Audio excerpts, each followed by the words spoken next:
हिंदुस्तान में ब्रिटेन के लोगों के समर्थक बहुत बड़ी संख्या में रहे, और ना सिर्फ ब्रिटेन के समर्थक रहे बल्कि अंग्रेजों के तलवे चाटने वाले घराने इस देश में रहे।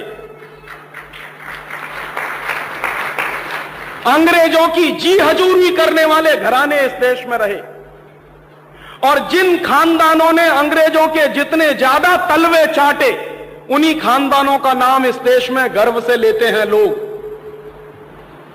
जो अंग्रेजों के सबसे ज्यादा पिट्ठू बनकर रहे, जो अंग्रेजों के चरणों में साष्टांग बिछ जाते थे, ऐसे ही लोगों को इस देश के इतिहास में पढ़ाया जाता। और ऐसा ही एक खानदान था जो अंग्रेजों की गुलामी में आकंठ डूबा हुआ था। उस खानदान का नाम था टैगोर खानदान। और उस टैगोर खानदान का एक व्यक्ति था जिसका नाम था रविंद्रनाथ टैगोर। उस रविंद्रनाथ टैगोर ने जॉर्ज पंचम के स्वागत के लिए एक गीत लिख दिया था।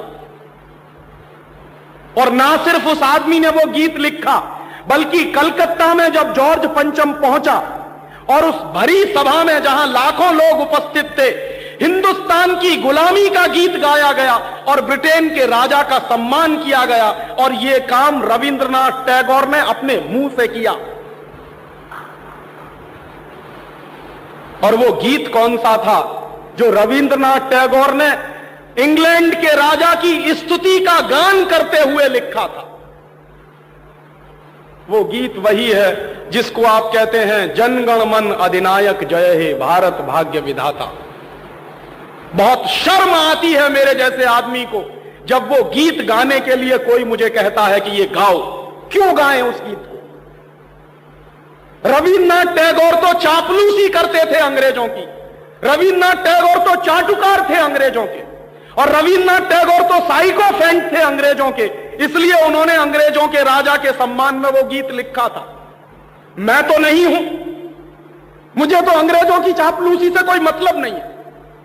मैं तो अंग्रेजों का उससे ज्यादा विरोधी हूं जितना कोई हो सकता। लेकिन मेरे आजाद देश में उस गीत को बार बार गवाया जाए, यह मेरा राष्ट्रीय अपमान का प्रश्न है।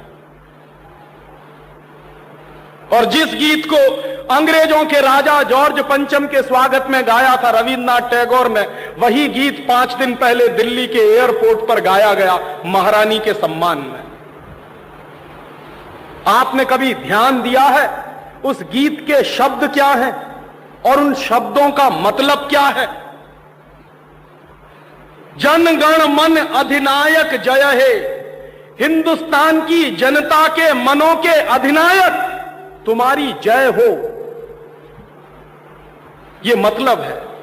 जनगण मन अधिनायक जय है माने जॉर्ज पंचम, तुम हिंदुस्तान की जनता के मनों के, जनता के गणों के अधिनायक हो, सुपर बॉस हो, इसलिए तुम्हारी जय हो। यह रविन्द्रनाथ टैगोर गा रहे हैं। भला इससे ज्यादा चाटुकारिता का दूसरा कोई प्रमाण मिल सकता?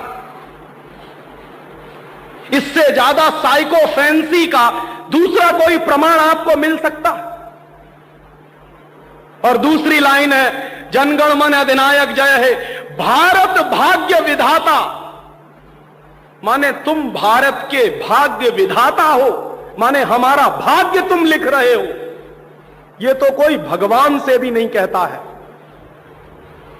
लेकिन रविन्द्रनाथ टैगोर ने तो हिंदुस्तान के साम्राज्यवादी राजा का प्रतीक जो जॉर्ज पंचम था, उसको भगवान से भी ऊपर रख दिया था कि तुम तो भारत के भाग्य विधाता हो।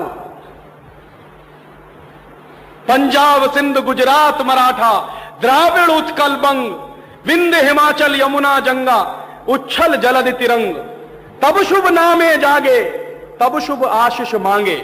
माने पंजाब सिंध गुजरात मराठा द्राविड़ उत्कल बंग, ये सारा हिंदुस्तानी इलाका तुम्हारे लिए आशीष मांग रहा है, तब शुभ आशीष मांगे। तुम्हारी भलाई की प्रार्थना कर रहा है। ये पूरा हिंदुस्तान जो अंग्रेजों की गुलामी में सिसक रहा था, उसको रविन्द्रनाथ टैगोर लिख रहे हैं कि ये सारा का सारा हिंदुस्तान तुम्हारे लिए आशीष मांग रहा है। तब शुभ आशीष मांगे, और वो सारी की सारी आशीष हम तुमको दे रहे हैं अपनी तरफ से। और अंत में जनगण मंगलदायक जय हे भारत भाग्य विधाता, वही भारत के भाग्य विधाता तुम्हारा मंगल हो, तुम्हारा कल्याण हो। माने जो हमको गुलाम बनाने के लिए आए हैं, उनकी चाटुकारिता में कोई आदमी कितना बिच सकता है, इसका यह निकृष्ट नमूना है। और अंत में वो कह रहे हैं कि जय हे जय हे जय हे, माने तुम्हारी ही जय है, तुम्हारी ही जय है, तुम्हारी ही जय है। ऐसा गुलामी का प्रतीक गीत ये गुलामी के दिनों में गाया गया एक ऐसे हिंदुस्तानी की तरफ से जिसको शायद आप बड़े श्रद्धा की नजर से देखते हैं। और ये गीत जब गा दिया था उन्होंने और चरणों में बिछ गए थे रविंद्रनाथ टैगोर, तब अंग्रेजों ने उनको नोबेल प्राइज दिलवा दिया था पुरस्कार के रूप में। रविंद्रनाथ टैगोर को ऐसे ही नोबेल प्राइज नहीं मिला था। अंग्रेजों ने कुछ नियम बनाए थे, कुछ परंपराएं बनाई थी। और अंग्रेजों के नियम क्या थे? जो अंग्रेजों की जितनी ज्यादा चाटुकारिता करे, जो अंग्रेजों के जितने ज्यादा पैर चाटे, उसी को अंग्रेजी सरकार राय बहादुर का खिताब देती थी। उसी को अंग्रेजी सरकार हिंदुस्तान में और इंग्लैंड में नाइटहुड की पदवियां दिया करती थी। ऐसे ही लोगों को अंग्रेजों की तरफ से इनाम मिलते थे, क्योंकि वो अंग्रेजों के चरण चाटते थे और हिंदुस्तान को गालियां देते थे।